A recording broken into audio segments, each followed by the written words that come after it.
आज जिस समाज में हम जी रहे हैं, इस समाज में स्त्री को दबाया जाता है।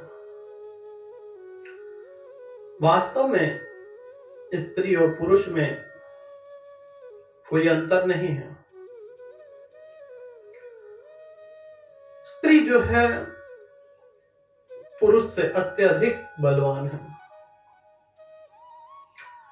परंतु जो हमारे घर हैं, हजारों साल से जो परंपरा चली आ रही है, उसमें स्त्री को यही कहा जाता है कि तुम गृहिणी हो, घर से बाहर नहीं निकल सकती। अब तो कुछ ठीक हुआ है।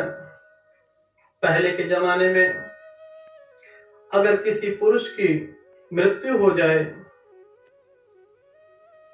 तो उस पुरुष की अर्थी के साथ ही स्त्री को दहन कर दिया जाता था। यह कहा जाता था कि वह सती हो गई। स्त्रियों को शमशान जाने की आज्ञा नहीं थी, मंदिर जाने की आज्ञा नहीं थी। परंतु जैसे जैसे हमारा समाज आगे बढ़ा, यूं कहें ज्ञान का समाज, जिस तरह से आज स्त्रियां पढ़ रही हैं तो वह आगे बढ़ रही हैं। तो आप देखेंगे कि हमारे देश की राष्ट्रपति प्रधानमंत्री एक स्त्री ही थी। रानी लक्ष्मीबाई एक स्त्री ही थी। स्त्री को कमजोर समझा जाता है, वास्तव में स्त्री कमजोर नहीं है। स्त्री कहां से कमजोर हो सकती है? स्त्री तो एक नया जीवन आरंभ करती है। जो वह दर्द है वह सभी नहीं झेल सकते। स्त्री को वरदान है। जिस प्रकार से एक पुरुष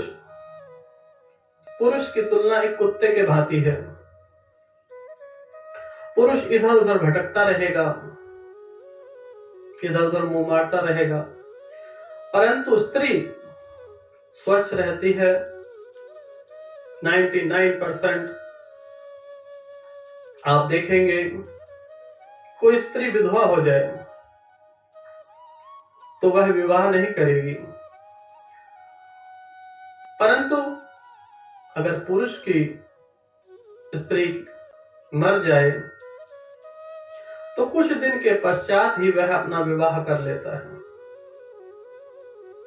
यूं कहें कि पुरुष कामुक है, स्त्री नहीं। स्त्री कमजोर भी नहीं है। स्त्री अकेले जीवन अपना व्यतीत कर लेती है, परंतु पुरुष को साथ की जरूरत पड़ती है। तो ताकतवर कौन है? स्त्री ना। लेकिन हमारा समाज हजारों सालों से स्त्री को कमजोर समझता आया है और उसे व्यतीत करता है कि स्त्री कमजोर है, लाचार है, परंतु ऐसा नहीं है। स्त्री ही शक्तिशाली है, क्योंकि जीवनदायिनी कभी कमजोर हो ही नहीं सकती। जिस प्रकार से धरती मां वह इस जीवन में सबके लिए मां क्यों है? क्योंकि मनुष्य का जीवन हो चाहे पशु पक्षी का जीवन हो, सबको वह अन्न जल प्रदान करती हैं। उसी प्रकार से स्त्री है, वह कोई मां है, कोई बहन है, कोई बेटी है, सबका अलग अलग भाव है, कोई पत्नी है। तो स्त्री को कमजोर न समझें।